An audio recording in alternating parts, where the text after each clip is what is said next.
class, not everybody, but whenever I teach, one of the things I like to teach on is just something that I have done personal Bible study on before and have just made some notes, and then I just kind of turned those notes into a slide presentation, and it's just easier because it's stuff that I've studied in the past and things that interest me. I love teaching, or not necessarily teaching, but I love to study the Bible in a basically just, book by book in context. I also like to do deep dives so I can understand the context of the books and sort of what happened. There's a lot that can be, a lot of good information that can be mined out of these scriptures whenever you take the time to kind of do word studies and things like that. And you can blame Pastor Ken and Pastor Danny for that because, I kind of learned from them how to sort of search things out and dig them out and get some good resources too. So anyway, so we'll get started tonight with just a quick little review. Again, it's not a broad review, but we last week, I want to say we stopped at somewhere around verse 10 or 12, but so I'm just going to skip through some of the previous verses, and then we'll start back where we left off. But anyway, we had Genesis 3, verses 4 and 5, and I'm going to just read that real quick, and you can turn there if you want to. I got to get my old man glasses out here. It says, "But the fruit of the tree which is in the midst of the garden, God hath said, Ye shall not eat of it, neither shall ye touch it, lest ye die. And it says, The serpent said unto the woman, Ye shall not surely die. For God doth know that in the day ye eat thereof, then your eyes shall be opened, and ye shall be as gods, knowing good and evil." So there's an implication here. One of the things we observed is that only gods or angels knew good and evil at this point in biblical history, which I find kind of interesting. So in it, one of the things that I thought of too is that was only good known by Elohim or angels in heaven before Satan became evil and introduced it to them. So that I'm not 100% sure. But also think about, Eve's perspective here. And, I kind of wonder what she thought, because we do know that Adam was credited with the sin of disobedience. And, but I don't get the thought here, or I don't get the idea that Eve was particularly trying to sin. I just think maybe she thought that gaining the knowledge of good and evil might help her understand and serve God in a better capacity. Maybe, we don't get a tone that she was deliberately, trying to break God's rule. Also, I think a bad form of self-awareness may have been what led to the fall. Again, this is my opinion, meaning that I believe that Eve was originally taught to serve Adam in the stewardship of the garden, and then while Adam served and taught her some of what Jesus taught him, I think that when her perspective changed to improve herself, by eating this forbidden fruit. So in other words, I think that maybe she had never really thought about herself. Her thought processes were only about serving the garden, serving Adam, because that's all she knew. And then all of a sudden Satan comes in and says, "Hey, yeah, but what about you? What about, here's some information that you could get. Here's some knowledge you could have that'll make you a much better servant, a much better person." So it's possible that I think that Eve may have thought that eating of the fruit, if she gained this knowledge, that maybe it would make her better. So I think, again, I think it was self-awareness. She never really thought of herself before that point, and then all of a sudden she started thinking of herself. All right, so let's read down Genesis 3:6 real quick. "And when the woman saw that the tree was good for food, and that it was pleasant to the eyes, and a tree to be desired to make one wise, she took of the fruit thereof, and did eat, and gave also unto her husband with her, and he did eat." And so here we have, when Eve saw the fruit, it's pleasant to the eyes. And so one of the things that's interesting is, I get the idea here that she probably didn't particularly pay a lot of attention to the fruit up until this point. Then it's like it got shown to her, or like, hey, this is something really special. You should pay attention to this. And I know that there's been times in my life where, I take notice of things that I didn't take notice of before when they're pointed out. And then it just kind of gets stuck in your mind there about, oh man, this is, I kind of skipped over this. And I know that there's been a lot of times when, when I perceive something to be not good, and this is a terrible example, but I'm going to share it anyway. When Lauren lived at home, she says, as a family, I want us to sit down and watch The Greatest Showman. And I don't know how many of you guys have watched that, but I was like, oh, a musical, you've got to be kidding. Wasn't interested in it whatsoever. And so for weeks, even Michelle was with me on this one. We were like, yeah, maybe next time or whatever. We have this, every week when the kids were small, we had movie night. Every Tuesday, it was pizza and a movie. We would throw down a blanket in the living room, go pick up a pizza, and all four of us would just sit on the floor and watch a movie. And we made it a tradition. In fact, now when Lauren comes home, she's like, we're doing movie night, right? And it's like, yeah, so it's a tradition. So anyway, we put this movie off, and I was like, oh, I don't want to watch it. And finally, she asked again for probably like the fifth time. And I was like, okay, I've already promised her later. We've put her off 2 or 3 times. Let's just suck it up and we'll watch it. And when we watched it, I actually liked the movie. And I was like, okay, so since then I've probably seen it about 20 times. Not because I volunteered to do so, but it's not bad. It doesn't bother me that much. Turns out the music's actually pretty good if you haven't seen it. So, yeah. All right. Yeah. It's good. Yeah. And I mean, again, this is a terrible example, but it just goes to show, something that I kind of skipped over, really didn't pay a lot of attention to, and then we had Lauren, keeps bringing this up. But anyway, so my perception changed, and so that's kind of what we're looking at here. So the word saw is also perceived. So it's the way she sees the fruit. So doesn't look any different than it did before, but she never thought about it in that light. Never thought about it. So also, something else too is that it also appears that until Satan spoke to Eve, she never considered the fruit of this tree to be food at all. She seems to be, whenever he says the tree was good for food, so now she recognizes, okay, this is a viable food option. She never thought about that before. Also, here we have that, and that it was pleasant to the eyes and a tree to be desired to make one wise. Eve never paid much attention to the fruit of this tree before now, but because these things have been pointed out by the serpent, these new considerations likely consumed her thoughts. Have you ever been, and I'm trying to think of another good example for this, but again, kind of going back to what we were saying about the movie at our house, where, there's something that's been there and,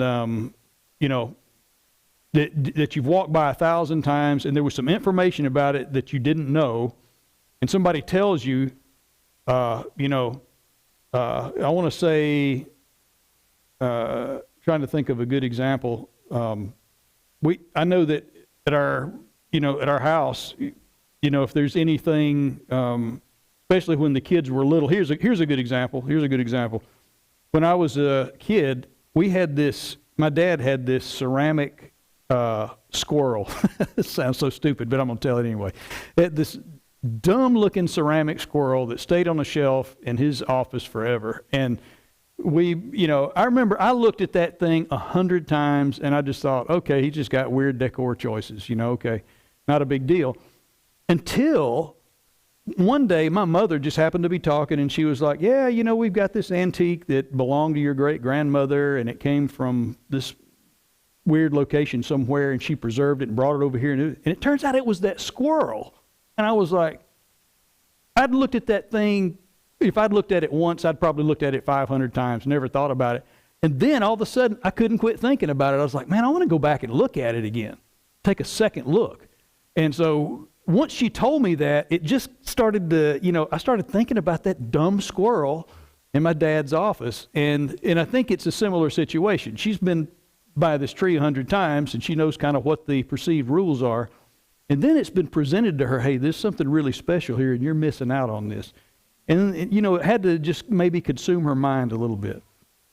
And then we also talked about, an interesting observation. Satan uses the form of the eye as the portal to reach people. We see where Eve saw the beauty of the fruit of the tree. David sees Bathsheba from the roof of the king's house. Satan shows Christ the city during the temptation and offers it to him, and he takes him up. But God uses the portal of the ear. 7 churches in Revelation, who hath an ear to hear. And there are also 39 proclamations to hear the word of the Lord in the Bible. So God uses the portal of the ear.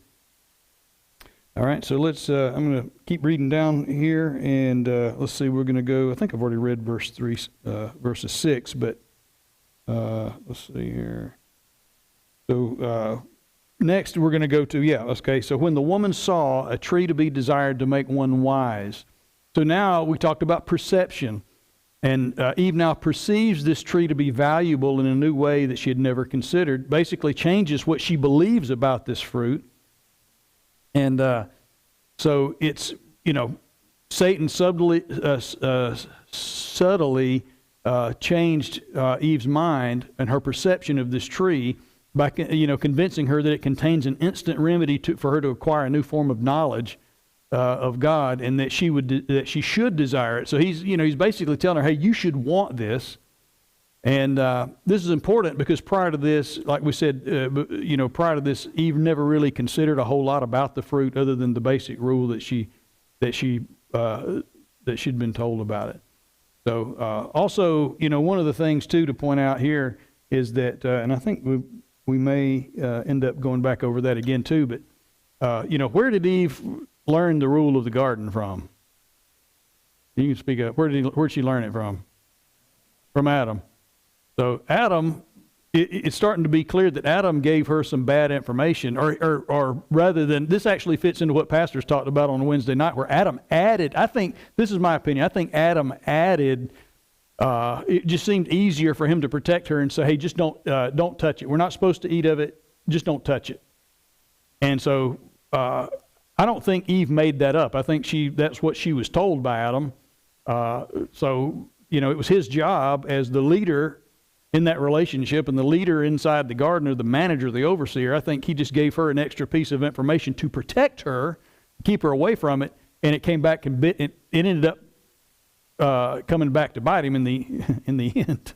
No pun intended. But anyway, they basically, whenever Adam, like I say, I want to say he probably said something like that to protect her. But then it allowed Satan to be able to come in and make him look like a liar, basically. So also, Satan manipulated her into changing her view, and she went from being off limits to eat into being good for food, so pleasant, beautiful to look at, and all that good stuff. All right, so now we're going to kind of pick things up, I think, here. Let's see. I want to say that's kind of where we left off. So we're going to start at, I left myself some gaps in here, and I tried to run over my slides before, so you guys will just have to forgive me as I kind of bumble through this. Hopefully not too much confusion. So she took of the fruit and did eat. I don't think we got to this part last week.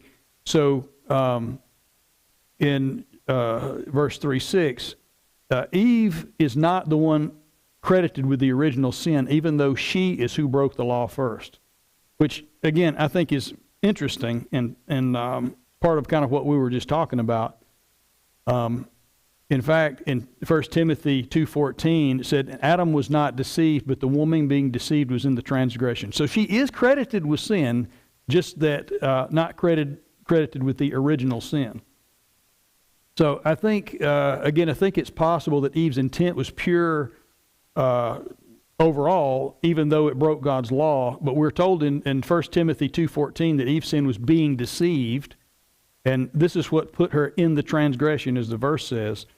So if she was deceived, that means that she didn't mean to break the law, right? I mean, if she's deceived, because otherwise she would have been the sin would have been credited to her in a different way. but she was deceived. So I think that also lends credence to the fact that she was not trying to sin against God. I just think that she was fooled, and a lot of it goes back to the Adam.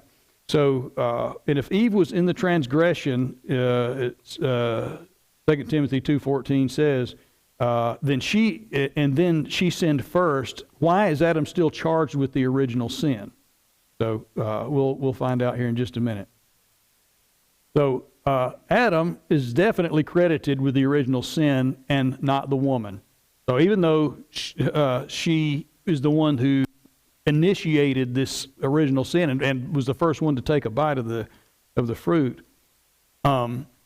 this is something interesting that really changed my perspective of this whole study, and it's this: Job is the one who unlocks the secret of why Adam was originally credited with this sin. Job 31:33, if I covered my transgressions as Adam by hiding mine iniquity in my bosom. So Adam, I want to say maybe he knew, you can explore what that means, I guess, but to me, maybe it means that when we were talking about Adam adds an extra rule or adds something, Adam knowingly gives her the bad information. I don't know if you guys have any thoughts about that, but so Adam hid the iniquity in his bosom. So I also think that, if you're thinking about, what that iniquity was, obviously it could have been that he knowingly went into this sin, like knowing full well what he was doing, unlike her being deceived.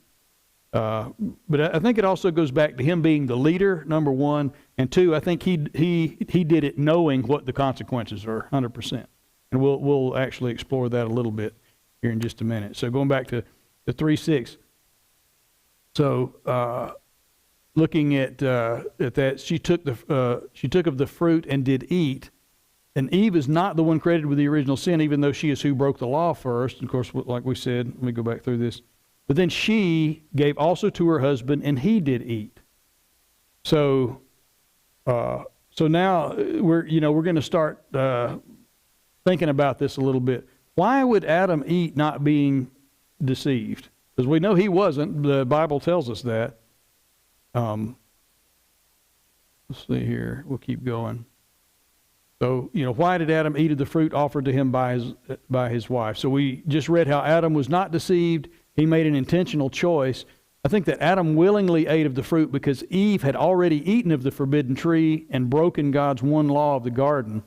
I'm pretty sure here that Adam knew that she would die for this sin, and Adam's love for Eve was so great. I believe that maybe he chose to sacrifice himself with her rather than let her die alone, or to be alone once more. So if we put ourselves in Adam's shoes, and because I thought about this for the longest time, and it's the only good, reasonable answer I could come up with.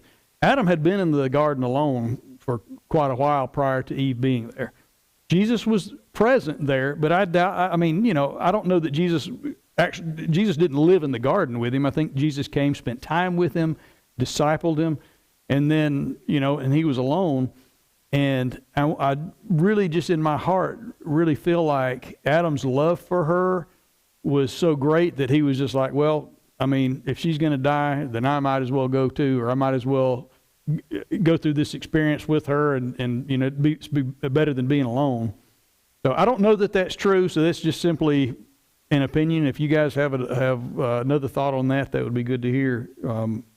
But I know that. Something else, too, that's interesting is Eve, she had just eaten of the forbidden fruit and did not immediately drop dead. How did that? So I wonder, imagine how Satan may have manipulated that situation a little bit. Because maybe do you guys think Adam truly understood what death was? I don't know. Maybe he did, but She didn't just eat of the fruit and drop dead. Well, God told him that they would die if they ate it. And it seemed like, again, this may have been a situation where Satan is like, I told you. See, I told you so. Not realizing that dying just meant no more access to the sustaining tree of life. I have another whole Bible study that I did on the tree of life that I think is interesting.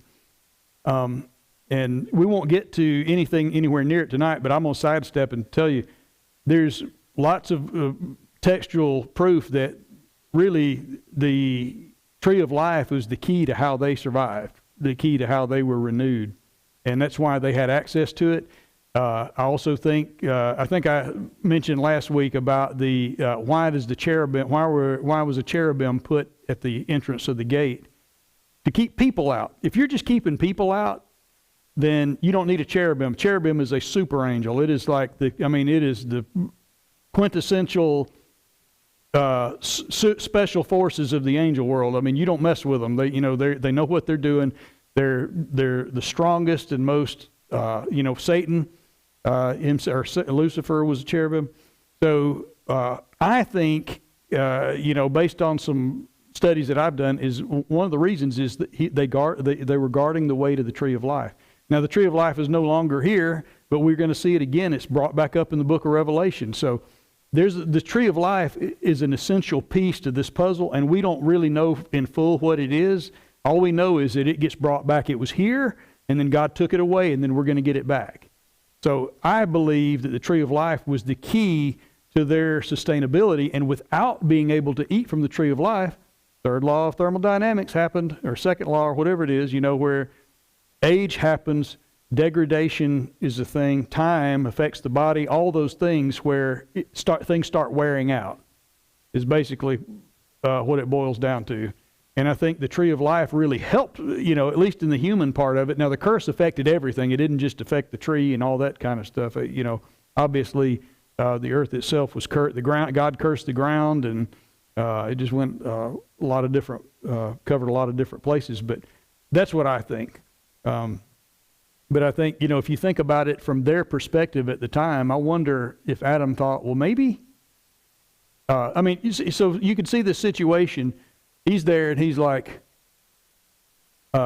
he sees her eating the fruit, and she's standing there. She eats it. She doesn't die. And then she's like, hey, this is good. Tastes great. Why don't you come get some? And he's like, well, she's still living. And so maybe he comes up there, and he's like, I know what God said, but, maybe Satan's onto something here. I don't know. He started second guessing it, but he would have been the one to know. But anyhow, yeah, I don't want to rabbit trail too much, but basically that's what I think probably happened. So let's see if this thing's going to go. All right, yeah. Ever wonder, why did Jesus place food in the middle of the garden that he didn't want Adam to eat? You ever thought about that? Yes. So I had to think about that one for a long time, because people want to accuse God of all kinds of stuff. But, I think, so here, I wrote this out, and I'll just show it to you guys. This is my opinion. Jesus knew that man needed boundaries and the discipline to honor them. Free will cannot exist without boundaries that give us choices. No social structure will last unless mankind mutually honors the boundaries put in place by God and each other. The boundary of the tree teaches the importance of self-governance, which that's very important, self-governance, that must be practiced for peace to exist.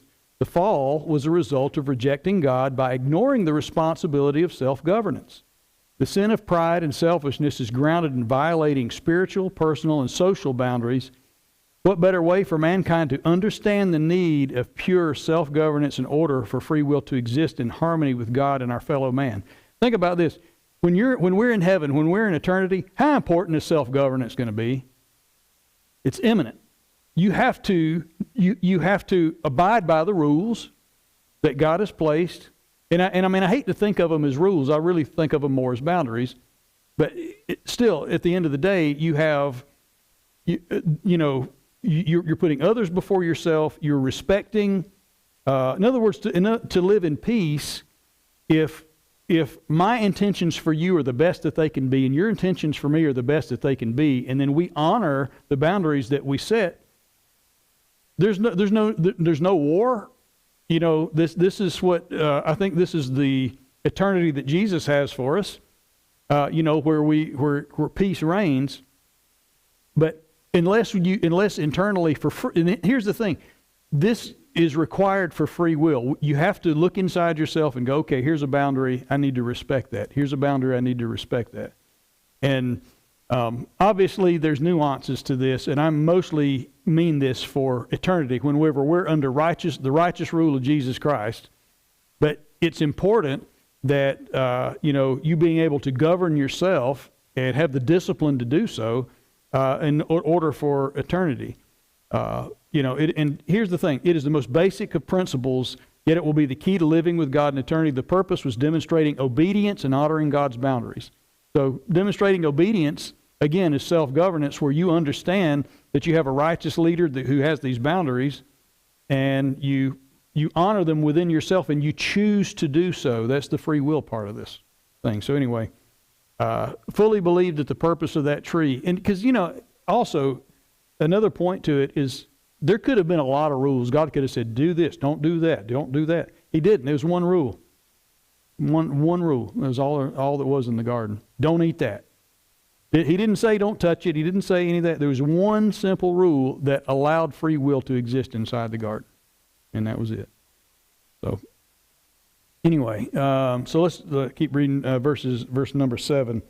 And the eyes of them both were opened, and they knew that they were naked, and they sewed fig leaves together and made themselves aprons. All right, we're about to get into some deep stuff here, so you guys will just have to forgive me. I'm going to try not to get too nuts, but so when the Bible says the eyes of them both were opened, is this a supernatural awakening of knowledge and understanding, or is it simply a realization of wrongdoing and fear of consequences?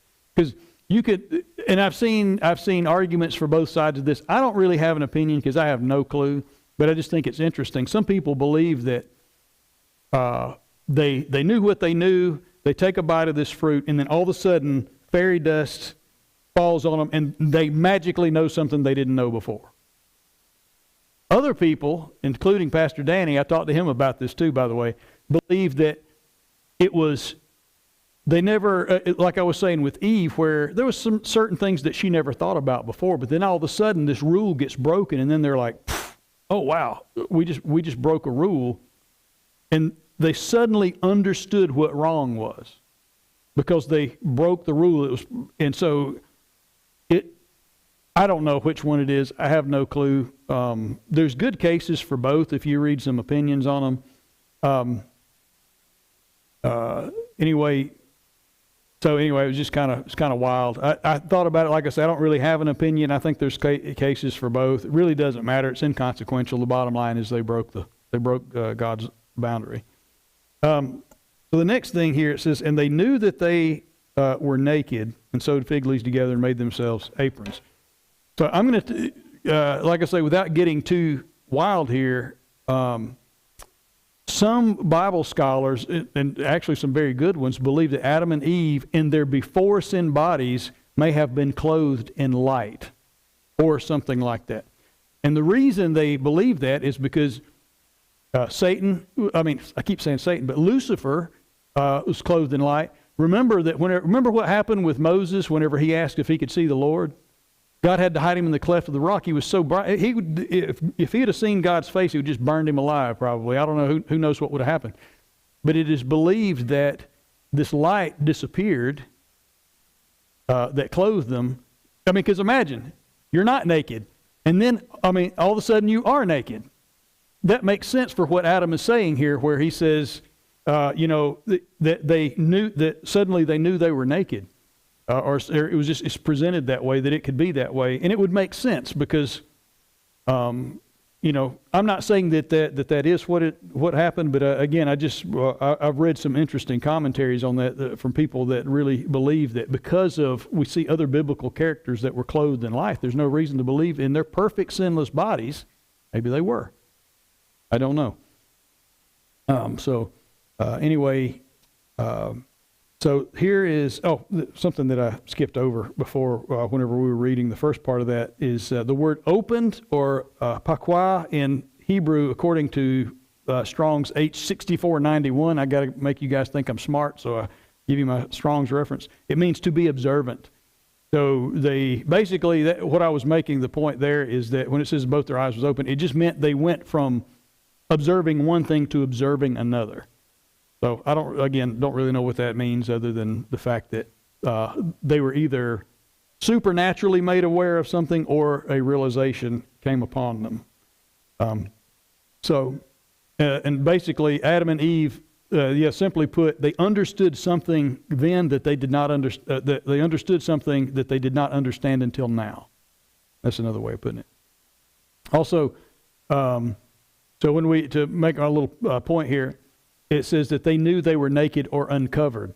So again, this is when you look at what the word naked here actually means. When you look up one of the main meanings here is uncovered.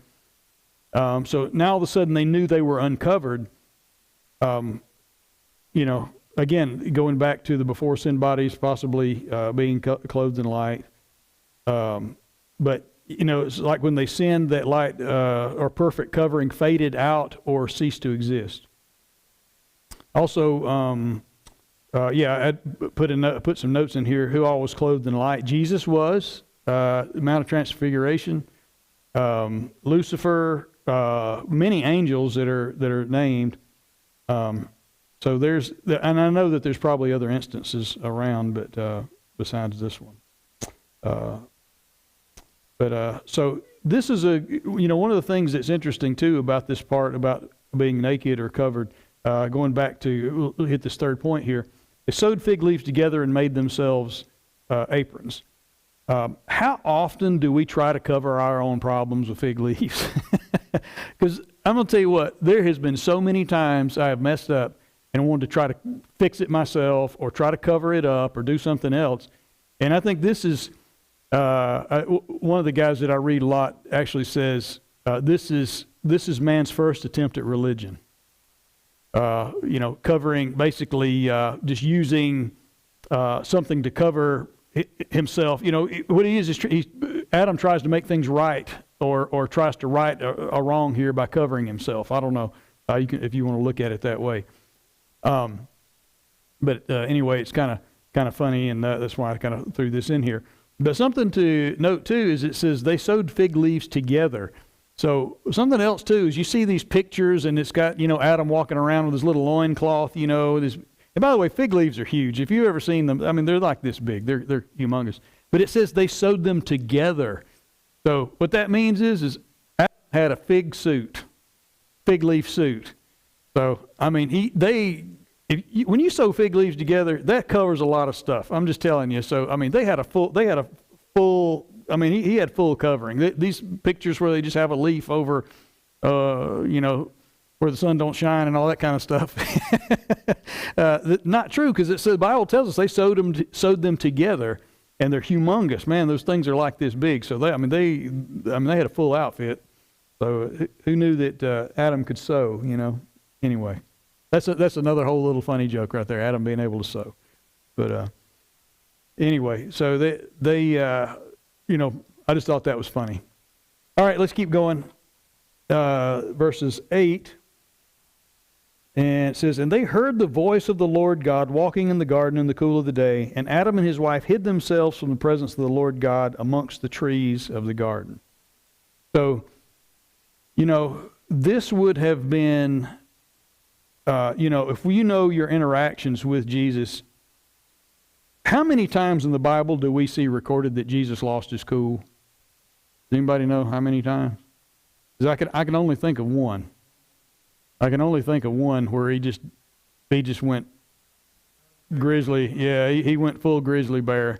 Well, so, oh yeah, fig tree. Yeah. So yeah, there's a couple. Well, what's funny is I don't get the idea that Jesus was calling to Adam in a, you know how it is on Saturday, or if you're at home when you were little and you did something wrong and your mom's like, hey, if I heard Benjamin Matthew, I knew it was over before she even got to me. So, but I don't get the sense that Jesus walked into the garden going, hey, where are you at? Jesus being a mentor to Adam, which is what I fully believe that he was, I believe he's very calm. He's not surprised by what's happened, of course. But you got to remember too, this is the same voice that stilled the raging sea, spoke peace to a man tortured by the demons of Legion, and called Lazarus from the tomb. We rarely get the idea that Jesus shouted when he spoke because he doesn't have to. He wasn't walking through this garden in anger or anything like that, looking for Adam, to punish him. Because, let's be honest, he knew what had happened. And this does not seem contextually like the voice of condemnation that we're hearing. He's simply calling for someone that he loves. Something too, it's interesting here, Jesus walking in the garden. So you know what this implies? Jesus walking implies legs. You gotta have legs to walk, right? Legs implies a physical human form. Jesus wasn't some kind of glowing orb in the garden. He was physically walking in the garden when he was looking for Adam. So, and that's important to note because sometimes I remember as a little kid, we had this, what you guys remember those Bibles, the Living Bible or whatever it was when you're a little kid and it's got all the little paintings and it shows all these pictures it's like a picture Bible basically. And it shows Adam and he's all naked in the bushes and he's all hunked over like this. And then you just see this light shining down from heaven going, Adam, Adam. And, I think about it now and it's kind of silly when you think about it because that's not how it went. You had Adam who realizes that something has changed, something's different, that they have violated the law here. And he's trying his best to try to fix it as best he can with what he's got available to him. And then Jesus is walking through there going, Adam, and probably calling to him very calm, being very, just trying to reach out and get him to come out. Because I can tell you right now, too, Adam would not have been inclined to come out if Jesus had been walking through the garden, where are you at? Like that. So, yeah, right. Yeah, right. Well, and I think we're going to get into another point here in just a minute, but also, so his relationship with Adam is very personal. So this is not the Shekinah glory form of God like he would be, like we'd see in Exodus with Moses. It's I think this is more proof that that this is Jesus and not God the Father. Again, God the Father, we talked about last week how, there's no record of God ever being seen. Jesus actually tells us no man has seen the Father. So there are no recorded instances of Father God in physical form on earth recorded. So also notice that Jesus was searching for Adam. Obviously, he probably knew where Adam was. The point is he wants Adam to come, like he was seeking to find Adam, but he wanted to give Adam the opportunity. This all goes back to free will again, guys, where he wanted, he could have just walked right up to Adam, no matter where he's at. He didn't do that. He wanted to call and beckon for Adam, and he wanted Adam to make the decision to come to him. Again, it's free will. So we're seeing free will being exercised here. Because there's no doubt whatsoever that, that Jesus wanted, he just wanted to beckon Adam really to come out. Also, let's see. It is kind of funny that what you said, Mike, I wonder if they really thought they could hide from Jesus. Although I will say this, they were quite well camouflaged, apparently, and they're in the Adam in his fig suit, fig leaf suit. So anyway, physical human form, moving toward Adam and Eve in search of them. Also, Adam and Eve, here we have the hiding themselves from their maker, mentor, teacher, and friend. So you got to remember their relationship with Jesus was actually quite special up to this point. And so, them hiding, it definitely tells us we have guilt, maybe, and some shame, understanding that the law has been broken, probably a little bit of fear, not really understanding what's going on now that things have been done. So they know now that they look different than before. Jesus is accustomed to seeing them in whatever way that they are, and now Adam suddenly has this awareness that he needs to be covered with something So he, puts on leaves. So anyway, yeah, just this whole change in their world there. All right, let's keep reading down to verse 9. And it says, "And the Lord God called unto Adam and said unto him, Where art thou?" So again, I think, why did Jesus call only Adam? The Bible does not record that he says Adam and Eve. It just says he called Adam. And I think, going back to what we mentioned earlier, where we have, that, Eve was there too, but I think Adam was the leader. He was the one Jesus was talking to. I think he was the one, he's calling out Adam. And this is also an inclination too, that Jesus knew about what Adam was hiding in his heart as well. Adam was also the appointed steward of the garden, which is another reason why I think he was called from there. So, Jesus asked Adam where he is. So, did Jesus know where Adam was? 100%. He did know that. But Jesus, I really think he uses a calm approach here, even though he knew what Adam had done. And, because he could have said, Adam, come here, or come out. He could have called him out. He didn't do that. He just wanted to know where he was. He wanted Adam, again, I think this is a reflection of Jesus wanting Adam to practice his free will to come out and approach. So Jesus is essentially beckoning Adam to talk to him. A question from one person usually implies an expected answer from another. So he's like, Adam, where are you? He just wants Adam to speak up. This kind of brought up another question. As leaders, do we try to use a calm approach with those who are under our stewardship? So this could be at work, this could be at home. I struggle with this. I'm just going to tell you right now, and my wife will tell everybody what a big sinner I am. But I struggle sometimes with using the calm approach when I know things have gone awry at home. So I'm a lot better. Age has mellowed me out quite a bit. I've softened up some, but yeah, it's one of those things where being like, I want to be much more Christ-like in this way. So the other thing too is that Jesus asks a question here. But how often in the Gospels does Jesus use questions to teach those around him? So again, this is another place where he's asking Adam, "Where are you?" There's lots of implications there.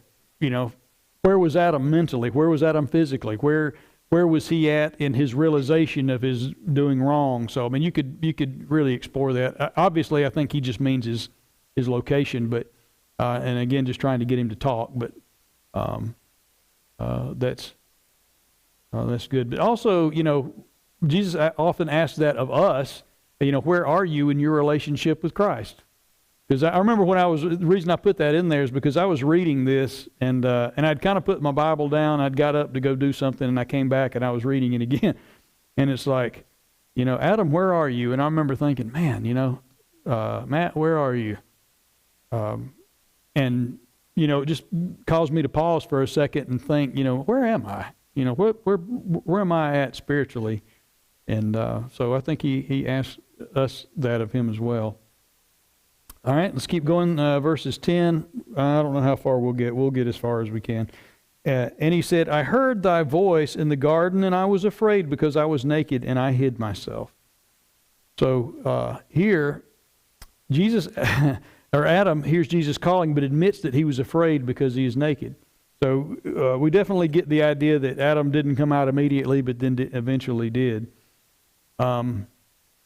We already talked about this. Were Adam and Eve actually naked before? I don't know. There's some debate there. So it's funny too that well, I see we already covered that. I think Adam probably panicked a little bit and ends up hiding because once this realization comes upon him, he definitely again, shame. He knows Jesus, and Jesus spent all this time with him. He knows he's broken this law. But something too that I got to thinking about: does Adam hide alone? So get this: it says when Jesus asked Adam, where have you been? And then Adam finally answers. He said, I hid myself. He didn't say we hid ourselves.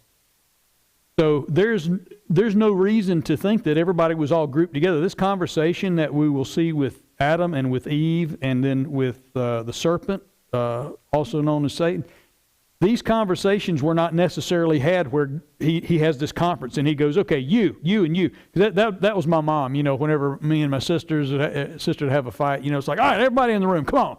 And sit everybody down and try to get what was going on. I don't think that's what happened. I think that Jesus had one-on-one conversations with each of these people. That's my opinion. But here, Adam articulates that he hid himself. He did not hide with her. And I think these are things where, maybe he was just using a broad term, but what I found in my Bible studies a lot of times is that we're told things like this to give us a better contextual observation of how things were. So imagine this. The other two, even the serpent, are not there. This is Jesus talking to Adam. It also backs up what we said before about this relationship between Christ and Adam, where you have a mentor and a disciple, where Jesus is having this conversation with Adam one-on-one. It's much more personal. He's not having this session where he's about to strike down holy thunder and fire on them. He's having. He's wanting to understand the situation, or he's wanting Adam to understand the situation. That's probably a better way to put it. He says he hides ourselves. I think maybe Adam was the only one who hid. So I don't know, but we'll talk more about this in verse 12. But I think Adam isolates himself from Eve after committing the sin of disobedience. But yeah, and we're going to see this too, this isolation. So let's go to 3:11 here. It says, and he said, who told thee that thou wast naked? Hast thou eaten of the tree whereof I commanded thee, and that thou shouldest not eat? Man, this sounds like a parent right there, big time. Like, have you done what I told you not to do? Because I would hear that sometimes. So, Jesus also asked this question, who told you that you were naked or uncovered? So when Jesus asks who, that implies he knows there's an intruder in the garden. So Jesus is aware that there's someone else in the garden, and we can all assume here that Jesus knew it wasn't Eve, and this is Jesus' way of letting Adam know there's someone else here, and I know it. And that speaks volumes when you look at it that way. Like, who told you that you were naked? So who? So he knows. He knows that someone else is there. Then another question is asked, hast thou eaten of the tree whereof I commanded thee that thou shouldest not eat? This seems like a very fatherly type question. Like I say, as a parent, when you're trying to get the scoop on what's going on when the kids are acting up, just asking them asking a question. I think Jesus questioning, would have been really relatively short, because there was only one law that could have been broken to bring the curse that we still see today. So this is the thing too. The only thing that would have made Adam act the way that he had is if he had done something wrong. Wrong implies sin, and there was only one rule. It was real easy to flesh out what went down. There was one rule. And so for Adam's behavior to be this way, it probably didn't take a lot of conversation for Jesus to kind of get Adam to go, yeah, I did it. Again, in the Gospels, we see Jesus asking questions in order to get the disciples thinking. I think these questions are not questions that he wanted answers to. He already knew what they were. But it was more to teach Adam, or to get Adam's brain in the right place. So let's go back. Oh, well, wait a minute. Does that take me back? Okay, yeah, I already talked about that. Okay. Let's see. Yeah, sorry, I think I duplicated my slides a little bit. All right, let's read verse 12 real quick. I'll try to wrap this up. And the man said, the woman whom thou gavest to be with me, she gave me of the tree, and I did eat. So, here we have Adam. He blames Eve. Eve, the woman, she gave me of the tree. Yeah. He doesn't just blame. Right. Yes. Exactly. So he starts out with blaming Eve, and then, this is one of those things where, I don't know, just shedding blame. This is something that mankind continues to do. Try to turn this around, making excuses. Then as Mike said, Adam blames Jesus, whom thou gavest to be with me. So Adam's like, everything was fine until you gave me this woman to help me out, and it's her fault. She did it, and you gave her to me, kind of a deal, I guess. So since Adam says that Jesus provided Eve, it's his fault. And Adam says Jesus assigned Eve to be with him. So it says, to be with me, the woman whom thou gavest to be with me. So it's like you didn't just make a woman and put her in the garden. You put her with me. So there's a bunch of implications here where I'm surprised that Jesus didn't kick Adam in the butt. But anyway, Adam really trying to deny things.